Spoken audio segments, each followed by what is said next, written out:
Assalamualaikum warahmatullahi wabarakatuh. Alhamdulillahi rabbil alamin. Wassalatu wassalamu ala rasulillahil karim.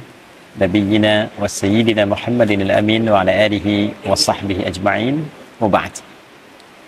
Saudara-saudariku, berjumpa kembali dalam kajian Aku Suka. Ayo kultum sejenak untuk berbuka.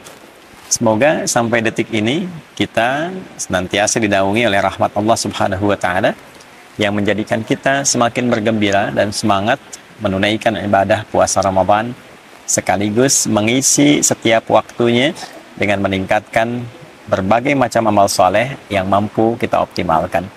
Di atas semua itu, semoga Allah Subhanahu wa taala berkenan menerima seluruh rangkaian ibadah yang kita tunaikan setidaknya sampai detik ini. Teman-teman, di antara menu ibadah Ramadan, ada yang diwajibkan fardu, ada yang disunnahkan, dituntun untuk memberikan kelengkapan, kemuliaan yang bisa kita raih, sekaligus tambahan pahala yang mampu kita dapatkan. Di antara ibadah sunnah itu adalah ibadah yang dikerjakan di waktu sahar, waktu singkat menjelang fajar. Kurang lebih kisaran 15-30 menit menjelang fajar. Bilapun waktu subuh, misal saja ambil pasnya jam 4.30, maka waktu sahar tepat di pukul 4 menjelang ke waktu fajar. Segala aktivitas yang dikerjakan di waktu sahar dinamakan dengan sahur. Selama ini kita terfokus pada satu ibadah yang pernah juga kita kaji dengan sangat mendalam, yaitu makan yang dilakukan di waktu sahar, sehingga disebut dengan makan sahur. Tasahharu fa inna fis sahuri barakah. Demikian tegas Nabi SAW, makan sahurlah Anda, karena di dalam makan sahur yang benar itu terdapat banyak sekali keberkahan, banyak sekali tambahan-tambahan kebaikan. Pada titik ini kita telah mengkaji dengan cukup detail insya Allah tentang makna sahar, tentang keberkahan di waktu sahur. Namun demikian, ada satu rahasia amalan yang kiranya jarang terungkap. Padahal amalan ini begitu penting. Bukan hanya dapat mengantarkan kita pada cinta Allah Subhanahu wa taala, pada keridhaan Allah Subhanahu wa taala, pada rahmat dan surganya Allah Subhanahu wa taala. Lebih dari itu, saat kita di dunia, amalan ini bahkan dapat menghadirkan beragam jenis kemudahan dalam berkehidupan. Baik itu rizki, kedamaian, ketenangan, hingga berbagai macam keringanan dalam beraktivitas dan solusi dari semua persoalan yang mungkin kita hadapi dalam berkehidupan.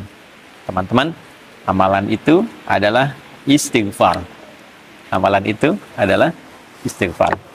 Di dalam Al-Quran ada beragam ayat yang kita dapat temukan yang menunjukkan amalan istighfar yang dikhususkan waktunya di waktu sahar.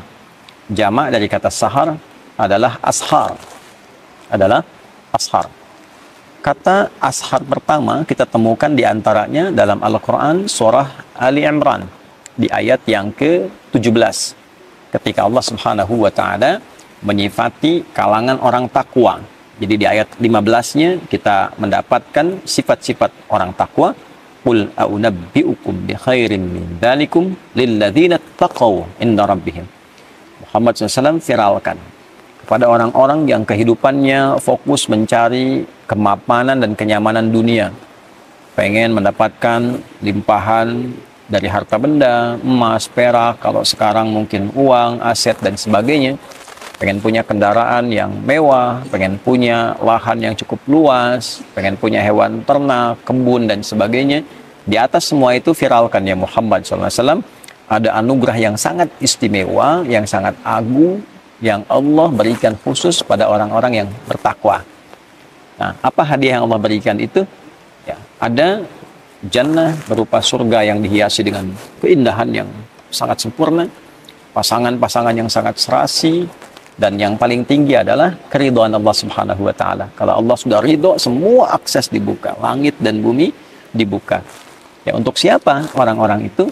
Ya, di antaranya adalah orang-orang yang disifati oleh Allah Subhanahu wa taala dengan kata ibad, yang ibadahnya sangat luar biasa, yang pendekatan kepada Allahnya luar biasa. Dan di ayat ke-16 disebutkan komitmen orang ini sampai berkata, mereka memohon kepada Allah ampunan yang pertama kali. Alladzina yaquluna rabbana innana amanna faghfir lana dzunubana. Ya Allah, kami berikrar bahwa kami beriman kepadamu, maka dengan iman ini mohon ampuni dosa-dosa kami. Ya, ampuni dosa-dosa kami. Jadi yang didahulukan oleh Allah ternyata amalannya adalah permohonan ampunan. Nah, ketika mereka ingin mempraktekkan itu, di ayat ke-17-nya disifatilah dan digabungkan sifat ini dengan 4 amalan utama. As-sabirina, was-sadiqina, wal-qanitina, wal-munfiqina. 4. Yang kelima, wal-mustaghfirina bil ashar. Jadi ternyata ketika mereka ingin memohon ampunan pada Allah Subhanahu wa taala, yang paling utama waktunya diletakkan oleh Allah Subhanahu wa taala di waktu sahar, waktu singkat menjelang sahur. Wal mustaghfirina bil ashar. Ada orang-orang takwa yang diantara agenda berkehidupan mereka, mereka khususkan waktu sahar itu sebagiannya untuk khusus memohon ampunan Allah Subhanahu wa taala. Mereka khusus untuk istighfar di dalamnya. Ya. Bukankah puasa melatih kita untuk dapat meningkatkan takwa? Bukankah puasa mengajak kita untuk menjadi pribadi yang lebih bertakwa? Nah, di antara menu takwa itu salah satunya adalah memperbanyak istighfar. Di antara waktu istighfar yang paling baik itu adalah di waktu sahar. Orang yang memperbanyak istighfar di waktu sahar, maka oleh Allah disejajarkan dan diberikan ia satu kesamaan. Bisa ditafsirkan juga, bisa mendapatkan limpahan karunia yang setara. Satu, dengan orang sabar. Artinya orang yang rajin istighfar juga saat bersamaan akan cenderung memiliki kesabaran yang luar biasa. Yang kedua, dengan qanitin. Pertama sabirin, kedua qanitin. Orang yang ibadahnya itu khusyuk. Orang yang rajin istighfar, orang yang menggerakkan istighfar dalam hidupnya, itu semakin menggerakkan kekhusyuan dalam ibadahnya. Jadi ada irisan antara kekhusyuan dengan istighfar. Semakin rajin istighfar, semakin dekat dengan Allah, semakin khusyuk ibadah. Kemudian juga lebih daripada itu, wassadiqin, orang-orang yang membenarkan risalah yang Allah tetapkan, yang Nabi ajarkan, di saat yang bersamaan dia mengamalkannya. Nah, itu shadiqin namanya. Dia yakin ketika Allah berfirman, misalnya, ya, waqimus sholat, tunaikan sholat. Dia yakin sholat itu ada kebaikan, kebenaran, saat yang bersamaan dia kerjakan juga. Karena ada orang yang paham Islam itu benar, Islam itu bagus, tapi tidak mau berislam. Ya. Ada orang yang paham sholat itu benar kok, mendekatkan diri pada Allah, tapi nggak sholat. Nah, ini tidak masuk dalam kategori shadiqin. Shadiqin itu yang membenarkan sekaligus mengamalkan. Kemudian setelah itu munfiqin, ya, yang gemar berinfak, gemar berinfak. Karena itu ada korelasi antara istighfar dengan peningkatan harta benda. Dan peningkatan harta benda yang diawali dengan istighfar nanti arahnya ibadah, bukan mewah. Bukan saya punya harta untuk membangun dunia, bukan. Ya, dunia itu akan ikut, tapi kemewahan yang didapatkan itu untuk mengisi ruang-ruang akhirat yang telah Allah siapkan untuk kita. Itulah sebabnya kalau kita ngaji di Quran surah Nuh misalnya ayat 10, ya, maka kita dapatkan faqultu astaghfiru rabbakum innahu kana ghaffara. Ya, Nabi Nuh mengatakan, saya menyampaikan pada umatku, kalian banyakin istighfar. Kalau sudah banyak istighfar, Allah punya sifat memberikan ampunan bagi hamba yang senang istighfar. Sifatnya disebut Ghaffar. Kalau Allah sudah berikan ampunan, apa yang terjadi? Yursilis samaa'a 'alaikum bidrara wa yumdidkum bi amwalin wa banina. Ya. Jadi Allah akan kirimkan, curahkan banyak rahmat. Yang kering, tandus, hujan dikirimkan supaya gembur kembali. Jadi kalau ada yang tandus, yang kering, tidak berkembang, nah salah satu amalan zikirnya dalam Quran tuh banyak istighfar. Tobat semua penduduk, minta ampun sama Allah, nanti Allah turunkan hujan. Ya, makanya di antara istisqa itu kan ada kaitan dengan istighfar. Kemudian wa yumdidkum bi amwal wa banin, harta oleh Allah dilimpahkan, keturunan oleh Allah disejahterakan. Karena kalau sudah istighfarnya bagus, dekat dengan Allah, dinilai pandai mengelola kehidupan. Harta dititipkan berapapun banyaknya pasti benar. Digunakan ibadah, gunakan infak, ya. Nah, makanya kalau ada orang diuji oleh Allah, ingat itu ujian loh, dihisab, ya. Diuji dengan kekayaan, nah, itu bukan untuk menaikkan dan mengupdate status secara sosial. Bukan kebanggaan dulu yang dibawa, kaya nih, bisa mengatur ini, itu. Tidak. Sama saja dengan titipan ilmu, titipan tenaga, kedudukan. Itu modal untuk ibadah, instrumen ibadah. Kalau dengan ditambah belum dekat, ditambah belum bisa ibadah, nanti mesti hati-hati, ya. Nanti bisa berganti menjadi istidraj, itu bahaya. Ya, penambahan harta yang tidak mampu mendekatkan diri kepada Allah. Jadi istighfar itu kalau benar dikerjakan memudahkan datangnya rezeki. Ya, mensejahterakan keluarga, wa anhar, punya aset yang baik-baik. Nah, maksudnya apa? Kalau sudah bisa itu kembali ke Ali Imran tadi, wal munfiqin, dia bisa infak dengan itu. Ya. Jadi istighfar yang kita kerjakan ternyata mendekatkan kita pada rahmat Allah, ampunan Allah, mendapatkan kemewahan hidup di dunia, mendamaikan suasana hati. Dan dikerjakannya kapan? Ya, bil ashar, di waktu-waktu sahar.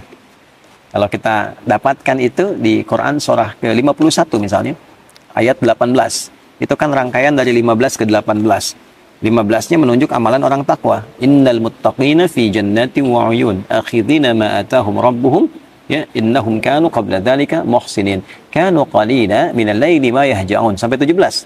18-nya wabil asharihum yastaghfirun. Sungguh kata Allah, ada orang takwa yang saat ke akhirat itu nanti tempatnya dia berada di taman surga yang indah sekali. Ya, mereka itu orang-orang ihsan saat di dunia.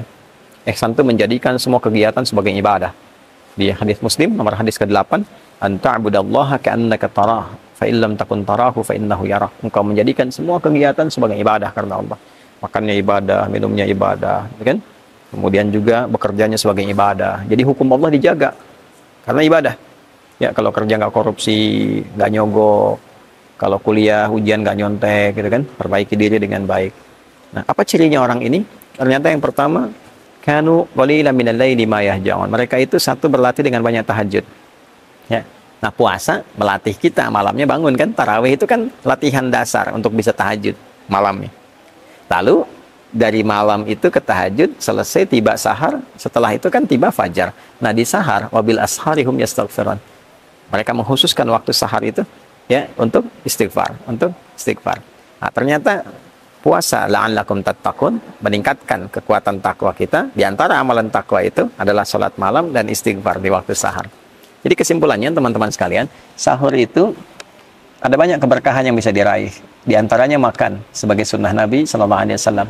Bagi orang-orang yang menginginkan lebih, sahur plus. Apa plusnya? Ya, plusnya adalah mengisi ruang-ruang di waktu sahar dengan istighfar. Setelah sahur, sambil menunggu waktu subuh tiba, perbanyak istighfar dengan cara yang benar, dengan tulus minta ampun sama Allah, ingat-ingat dosa. Kalau bisa nih diurutkan, masih panjang Ramadan insya Allah ke depan ya, masih ada waktu yang sangat cukup. Hari pertama untuk istighfari pikiran yang kadang-kadang kurang tepat, istighfari telinga yang salah dengar, istighfari mata yang salah melihat, lisan sampai ke ujung kaki, sampai kita merasakan kenikmatan dengan istighfar itu, yang dengan itu menjaga semua organ tubuh kita untuk bersikap mulia. Ya, berhasilnya itu bisa nampak dengan perubahan yang terjadi di organ tubuh ini. Lisan yang diistighfari keluarnya lembut, baik, sopan. Telinga yang diistighfari ya keluar hasilnya itu mendengarnya yang baik-baik. Pada yang tidak baik rasanya sudah kurang nyaman. Gitu ya. Nah, demikian sampai ke ujung kaki kita, sampai kita menjadi bagian insya Allah ibadah rahman hamba Allah yang disayang oleh Allah Subhanahu wa Ta'ala. Nah, itulah bagian dari kegiatan-kegiatan yang bisa kita isi selama Ramadan yang selama ini mungkin tidak banyak viral di kalangan masyarakat. Ya, jadi kalau teman-teman ingin mengisi ruang-ruang di waktu sahur yang saat itu dosa bisa diampuni, rizki bisa dimudahkan, hati didamaikan, dan pulang mendapatkan jaminan ridho Allah Subhanahu wa Ta'ala sebagai anugerah teragung yang Allah siapkan. Tentu kalau sudah Allah ridho, surga menanti dengan segala kenikmatannya yang seperti Allah janjikan. Istighfar di waktu sahar. Astaghfirullahaladzim, astaghfirullahaladzim, astaghfirullahaladzim, alladzi la ilaha illa huwal hayyul qayyum wa atubu ilaih. Saya mohon ampun ya Allah, saya mohon ampun ya Allah. Ya Allah, Engkau Tuhan satu-satunya aku sembah, aku pertuhankan, yang selalu tidak pernah putus mengawasi dan memberikan rahmat-Mu kepadaku. Aku mohon ampun selama ini banyak berbuat salah, berbuat dosa, melanggar ketentuan. Ampuni dosaku ya Allah. Minta ampun, minta ampun. Mudah-mudahan dengan itu berkah hidup kita terjaga dari berbagai hal yang tidak Allah sukai. Semoga Allah menerima amalan kita dan memberikan kemampuan kepada kita untuk mengamalkan apa yang telah kita pelajari. Subhanakallahumma rabbana wa bihamdika asyhadu an la ilaha illa anta nastaghfiruka wa natubu ilaik. Waj'alna min ibadikal mustaghfirin waj'alna min ibadikal muttaqin wa akhiru da'wana alhamdulillahi rabbil alamin. Adi Hidayat, Mira. Assalamualaikum warahmatullahi wabarakatuh.